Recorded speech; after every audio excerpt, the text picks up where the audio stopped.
जय हिंद दोस्तों, स्वागत करता हूं आपके अपने YouTube channel GS hub by DS sir में। तो कैसे हो आप लोग? उम्मीद करता हूं आप सब अच्छे होंगे। साथ ही आज की श्रृंखला में हम एक बार फिर से देखने वाले हैं एसएससी सीएचएसएल एग्जाम एनालिसिस 2023। दोस्तों आज की श्रृंखला में 10 अगस्त को सभी शिफ्टों से जो महत्वपूर्ण टॉप 50 प्रश्न बन सकते थे, इन सभी का आज हम अध्ययन करेंगे। दोस्तों कुछ इस तरह से प्रश्न रहेंगे, इन सभी का हम अध्ययन करेंगे और जानेंगे कि किस प्रकार से दोस्तों आने वाले शिफ्ट में आपसे क्वेश्चन पूछा जा सकता है। तो इम्पोर्टेंट क्वेश्चन है, इम्पोर्टेंट क्लास है। जिस भी विद्यार्थी का एसएससी सीएचएसएल का एग्जाम रह गया है उसके लिए ये क्लास शानदार साबित होने वाली है। तो दोस्तों आपसे निवेदन है कि यदि आपका पेपर रह गया है तो इस क्लास को पूरा देखिएगा। चलते हैं बिना किसी देरी के आज के पहले प्रश्न की तरफ। 100% दोस्तों आज की श्रृंखला में पूछे गए ओरिजिनल प्रश्न आएंगे। आज का दोस्तों पहला प्रश्न आपसे पूछा गया था कि पहली बार अंतर्राष्ट्रीय वनडे क्रिकेट कब खेला गया था, वनडे मैच कब खेला गया था। क्या कह रहा है जो दोस्तों पहली बार अंतर्राष्ट्रीय वनडे मैच कब खेला गया था? तो याद रखेंगे 5 जनवरी 1971 को। 5 जनवरी 1971 को ऑस्ट्रेलिया और इंग्लैंड के बीच मेलबर्न क्रिकेट ग्राउंड पर पहली बार आपका एक वनडे मैच खेला जाता है। दोस्तों याद रखेंगे यह मैच ऑस्ट्रेलिया ने 5 विकेट से जीता था। उस वक्त वनडे में सफ़ेद रंग की किट थी और लाल रंग की गेंद से मैच खेला गया था। यानी कि दोस्तों 50 ओवर का मैच हुआ करता था और दोस्तों उसमें सफ़ेद रंग की पोशाक तथा लाल गेंद से खेला गया था और 5 विकेट से इस मैच को ऑस्ट्रेलिया जीता था। ठीक है, इसको याद रखेंगे 5 जनवरी 1971। अगर बात करते हैं टेस्ट क्रिकेट के इतिहास की, तो पहला क्रिकेट टेस्ट 15 मार्च 1870 को मेलबर्न में ऑस्ट्रेलिया और इंग्लैंड के बीच खेला गया था और टेस्ट मैच में भी आपकी ऑस्ट्रेलिया टीम ने जीत दर्ज की थी। उस वक्त एक ओवर में सिर्फ 4 गेंदें फेंकने का नियम था। यानी कि 1870 की बात कर रहा है दोस्तों, जब आपका पहली बार आधिकारिक टेस्ट मैच खेला गया था तो उस वक्त एक ओवर 4 गेंदों का होता था और इस मैच में भी आपका ऑस्ट्रेलिया जीता था। यानी कि पहला वनडे हो या पहला टेस्ट हो, दोनों मैचों में आपका ऑस्ट्रेलिया ही जीता है। अगर बात कर लेते हैं भारत के सापेक्ष में कि पहला अंतर्राष्ट्रीय इसका भारत का टेस्ट और भारत का पहला अंतर्राष्ट्रीय वनडे, तो दोस्तों आप देखेंगे भारत के पहले अंतर्राष्ट्रीय वनडे और टेस्ट के बारे में बात करेंगे। पहला टेस्ट भारत ने 25 जून 1932 को लॉर्ड्स क्रिकेट मैदान पर खेला था। और दोस्तों याद रखेंगे जबकि भारत में पहला टेस्ट आपका 1933 में 15 दिसंबर को खेला गया था, जब मुंबई, उस समय इसका नाम बॉम्बे था और बॉम्बे का स्टेडियम का नाम था जिमखाना स्टेडियम।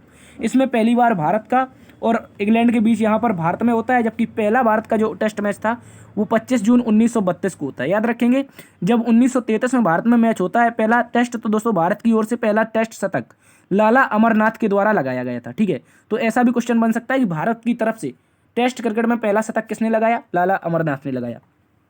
अगर दोस्तों बात कर लें भारत के पहले वनडे मैच की, तो भारत ने पहला वनडे मैच इंग्लैंड के खिलाफ ही हेडिंग्ले में खेला था। कहाँ पर? हेडिंग्ले मैदान पर अपना पहला वनडे मैच खेला था और उस मैच में भारत को हार मिली थी। चाहे बात कर लें भारत के पहले टेस्ट की और चाहे बात कर लें भारत के पहले वनडे की, तो दोनों मैचों में भारत को हार मिली थी। ठीक है दोस्तों, इसको भी आप लोग अच्छे से याद रखेंगे। चलते हैं अगले प्रश्न की तरफ। अगला प्रश्न दोस्तों पूछा गया था केरल में मनाया जाने वाला महिला शास्त्रीय नृत्य कौन सा है? तो याद रखेंगे जो आपका मोहिनी अट्टम है। दोस्तों मोहिनी अट्टम है, इसके बारे में हम कई बार चर्चा कर चुके हैं आपसे, एक बार फिर से इसको याद रखेंगे। जो मोहिनी अट्टम है दोस्तों, इसको शास्त्रीय नृत्य में भारतीय नृत्यों की तरह नाट्य शास्त्र में इसका जिक्र मिलता है। किसमें? नाट्य शास्त्र एक पुस्तक है, उसी में मोहिनी अट्टम का जिक्र मिलता है। और दोस्तों ये महिलाओं का केरल में एकल महिला शास्त्रीय नृत्य, कैसा? महिलाओं द्वारा एकल नृत्य के रूप में इसको किया जाता है। ठीक है, इसको याद रखेंगे। और प्राचीन हिंदू संस्कृत ग्रंथ जो कि संस्कृत कलाओं पर आधारित थे, इनमें आपका मोहिनी अट्टम का जिक्र मिलता है। हमने आपको पहले ही बताया था जो भगवान विष्णु ने मोहिनी अवतार रखा था और उसको डांस करते हुए जब जो राक्षस थे उनको क्या बांटा था? विष बांटा था। तो वही आपका मोहिनी अट्टम उसी से संबंधित है। ठीक है, इसको आप लोग याद रखेंगे। इसमें भगवान विष्णु की पूजा की जाती है। किसकी की जाती है? भगवान विष्णु की। ठीक है, भगवान विष्णु से संबंधित है। चलते हैं दोस्तों अगले प्रश्न की तरफ। अगला प्रश्न आपसे पूछा गया था पंडित हरिप्रसाद चौरसिया किस वाद्य यंत्र से संबंधित है? तो अगर पंडित हरिप्रसाद चौरसिया की बात की जाए दोस्तों, ये आपके बांसुरी बजाते हैं। क्या बजाते हैं? बांसुरी। ठीक है, भारत के एक सुप्रसिद्ध बांसुरी वादक थे। वर्ष 2000 में भारत सरकार के द्वारा इन्हें पद्म विभूषण से सम्मानित किया गया था। आगे कह रहा है भारतीय शास्त्रीय संगीत की धुनों में सूक्ष्मता और भली भांति प्रकट करने के लिए पंडित रघुनाथ प्रसन्ना, ये नाम याद रखेंगे दोस्तों। इन्होंने भी बांसुरी वादन के क्षेत्र में विभिन्न तकनीकों का विकास किया है। यानी कि पंडित रघुनाथ जो प्रसन्ना थे, ये आपके एक प्रसिद्ध बांसुरी वादक थे। इनके द्वारा पहली बार बांसुरी को शास्त्रीय वाद्य यंत्र बनाया गया था। ठीक है, इसको याद रखेंगे। और इनका एक घराना था, उसी घराने के इनके शिष्यों में भोलानाथ प्रसन्ना, पंडित हरिप्रसाद चौरसिया, पंडित राजेंद्र प्रसन्ना दुनिया भर में अत्यधिक मधुर बांसुरी वादन के लिए फेमस हुए थे। अगर आगे चर्चा कर लें अन्य प्रमुख बांसुरी वादकों में, तो याद रखेंगे एन लीला, पन्नालाल घोष, राजेंद्र प्रसाद, वी कुंजामणि आदि नाम प्रमुख रूप से शामिल आते हैं, जो कि आपके बजाते थे बांसुरी। ठीक है, इनको भी आप लोग अच्छे से याद रखेंगे। तो दोस्तों चलते हैं अगले प्रश्न की तरफ। अगला प्रश्न आपसे पूछा गया है कि नीति निर्देशक सिद्धांत का कौन सा अनुच्छेद गांधीवादी परंपरा से संबंधित है। अगर दोस्तों डीपीएसपी से संबंधित गांधीवादी परंपरा का अनुच्छेद की बात की जाए तो यहाँ पर बहुत सारे अनुच्छेद हैं जो गांधीवादी परंपरा से संबंधित है। इनमें से यदि आपको कोई भी ऑप्शन में दिया गया होगा तो वही उसका सही उत्तर माना जाएगा। लेकिन दोस्तों हम सबसे पहले बात करेंगे गांधीवादी विचारधारा से संबंधित जो अनुच्छेद हैं उनमें आपका अनुच्छेद 40 आता है, जिसमें पंचायतों के गठन की बात करता है। अनुच्छेद 43 आता है जो ग्रामीण क्षेत्रों में कुटीर उद्योगों के विकास करने की बात करता है। और दोस्तों अनुच्छेद 43 बी आता है जो कि आपका 97वां संविधान संशोधन अधिनियम 2011 के तहत जोड़ा गया था और सहकारी समितियों के स्वैच्छिक गठन की बात करता है, अनुच्छेद 43 बी। आगे कह रहा है अनुच्छेद 46 दोस्तों, ये SC/ST के शैक्षिक विकास की बात करता है, यानी कि अनुसूचित जाति और अनुसूचित जनजाति की जो भी शैक्षिक विकास होगा उसकी बात करता है अनुच्छेद 46। उसके अतिरिक्त जो SC/ST है इनके ऊपर शोषण ना हो, इनका अत्याचार ना हो, ये सारा का सारा अनुच्छेद 46 में लिखा है। आगे कह रहा है दोस्तों अनुच्छेद 47 नशीले पेय पदार्थों की रोकथाम पर बात करता है और अनुच्छेद 48 दोस्तों कहता है गाय और बछड़ों की हत्या को प्रतिबंध करना चाहिए और पशुपालन को करना चाहिए। ये सारे के सारे जो अनुच्छेद हैं दोस्तों ये आपके गांधीवादी परंपरा के अंतर्गत आते हैं। इंपॉर्टेंट है, इनमें से कोई ना कोई ऑप्शन आपको एग्जाम में दिया गया हो और वही उसका सही उत्तर हो जाएगा। चलते हैं दोस्तों अगले प्रश्न की तरफ। अगला प्रश्न आपसे पूछा गया था विजयनगर के किस शासक ने अपनी बहन का विवाह फिरोज शाह बहमनी के साथ किया था। फिरोज शाह बहमनी एक बहमनी साम्राज्य का शासक था और दोस्तों इसके साथ किस विजयनगर शासक ने अपनी बहन का विवाह कर दिया था। तो याद रखेंगे उसमें आपका नाम आता है देवराय प्रथम। दोस्तों देवराय प्रथम ने अपनी बहन का विवाह, ठीक है, याद रखेंगे किससे किया था, बहमनी साम्राज्य के शासक फिरोज शाह बहमनी से।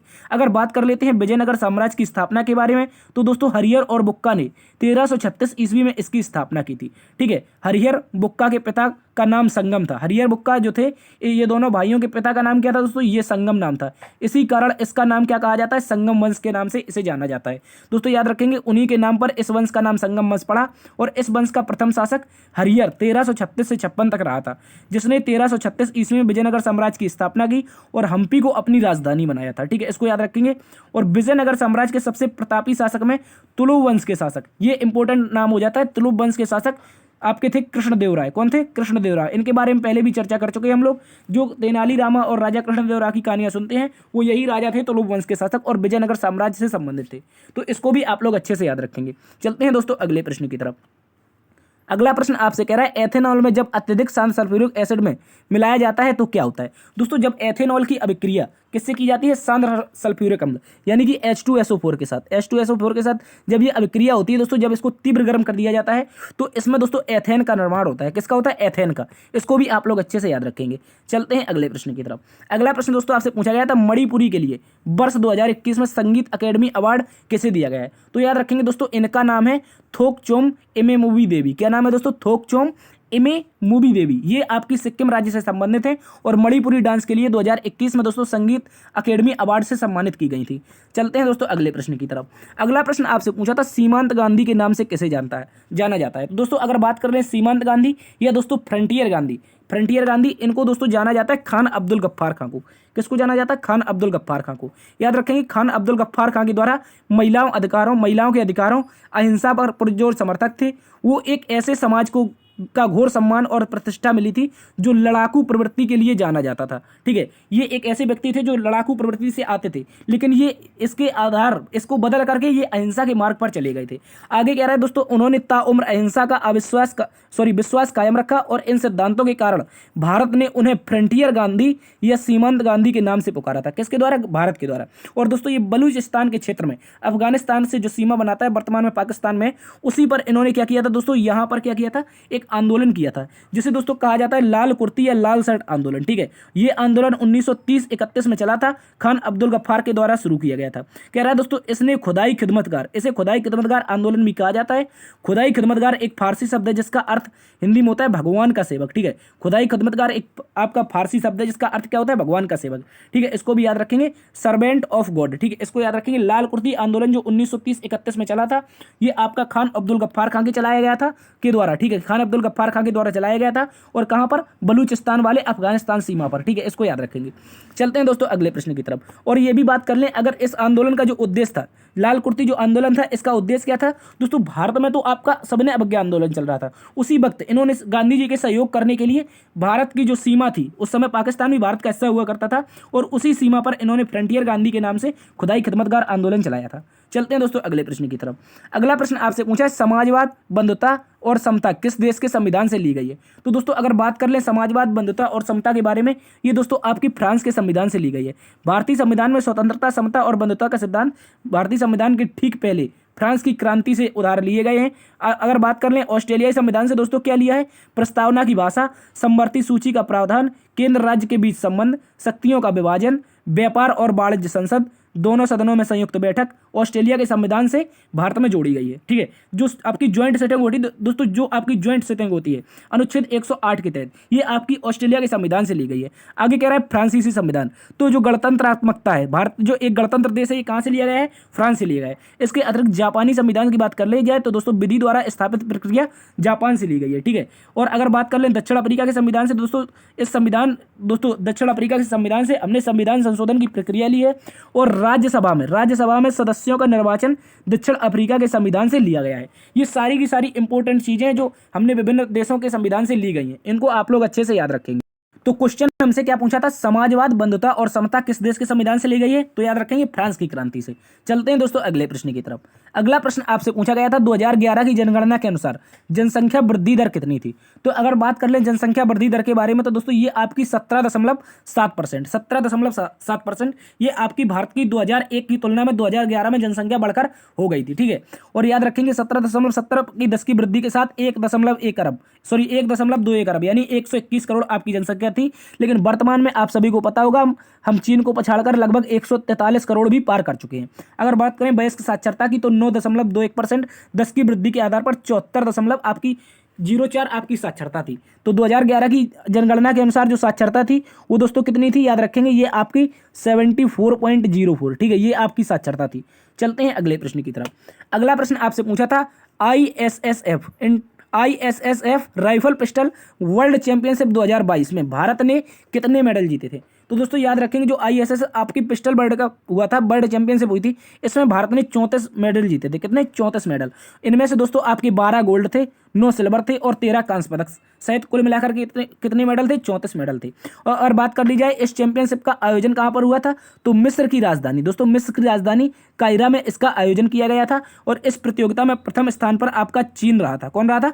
चीन के जो शूटर थे उनके द्वारा सर्वाधिक पदक जीते गए थे। चलते हैं दोस्तों अगले प्रश्न की तरफ। अगला प्रश्न आपसे कह रहा है रथ यात्रा किस भगवान के लिए उड़ीसा में निकाली जाती है? एक इंपॉर्टेंट क्वेश्चन है, याद रखेंगे इसके बारे में। अगर बात कर लें भगवान जगन्नाथ की रथ यात्रा के बारे में तो दोस्तों ये आपकी उड़ीसा में मनाई जाती है। किसकी? भगवान जगन्नाथ की। इसका राइट आंसर भगवान जगन्नाथ हो जाएगा। आगे कह रहा है दोस्तों भगवान जगन्नाथ ने अपनी बहन सुभद्रा ने द्वारका के दर्शन करने की इच्छा जताई थी। किसकी? द्वारका की दर्शन करने की इच्छा जताई थी, तभी भगवान जगन्नाथ ने अपनी बहन को रथ में बैठाकर घुमाया और तभी से रथ यात्रा आपकी शुरू की गई थी। यहाँ पर द्वारका नहीं होगा, यहाँ पर पुरी होगा। क्या होगा? पुरी।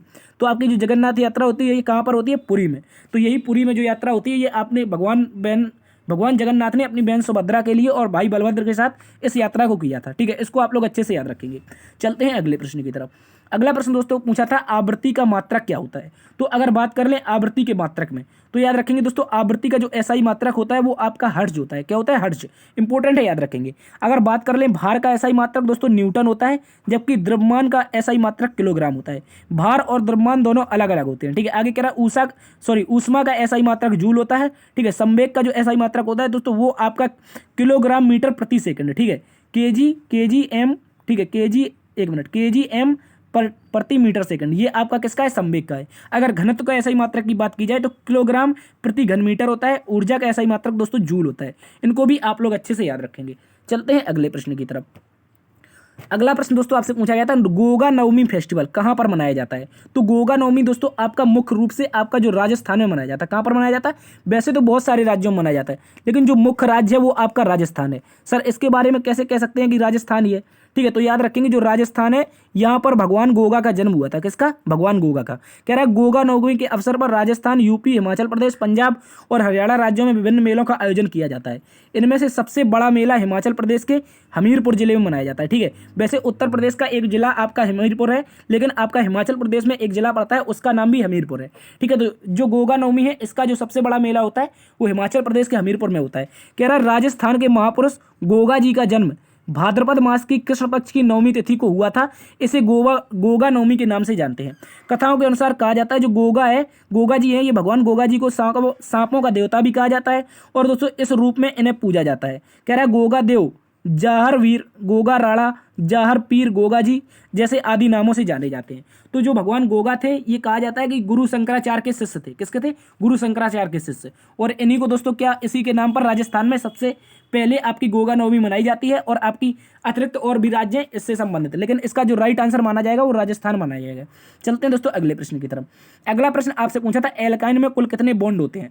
अगर बात कर लें एल्काइंस की तो एल्काइंस में सबसे सरल जो एल्काइन होता है उसमें कार्बन से कार्बन के त्रिबंध होते हैं। कितने दोस्तों? यहाँ पर 3 बॉन्ड हो जाएंगे। कितने हो जाएंगे दोस्तों? याद रखेंगे 3 बॉन्ड। ठीक है। 3 बॉन्ड यहाँ पर लिखा हुआ है, एक के साथ एक हाइड्रोकार्बन आणविक सूत्र बना होता है। ठीक है। अगर बात करें दोस्तों एल्काइन एक संतृप्त हाइड्रोकार्बन होते हैं जिनमें कार्बन परमाणुओं के बीच एकल संयोजक बंधन होता है। कह रहा है ये कार्बन परमाणु sp3 संकरणित होता है और 4 अन्य परमाणुओं से बंधा होता है। एल्काइन का जो समान सूत्र होता है वो होता है दोस्तों CnH2n+2। क्या होता है? CnH2n+2। इसको आप लोग अच्छे से याद रखेंगे, CnH2n+2। ठीक है। ये आपका सूत्र होता है एल्काइन का। ठीक है। और कह रहा है जहाँ n बराबर 1 होता है तो उससे बड़ा कोई भी पूर्णांक है। ठीक है। यहाँ पर कुछ ये अलग लिखा है। ठीक है। इसके बारे में आप ध्यान नहीं देंगे।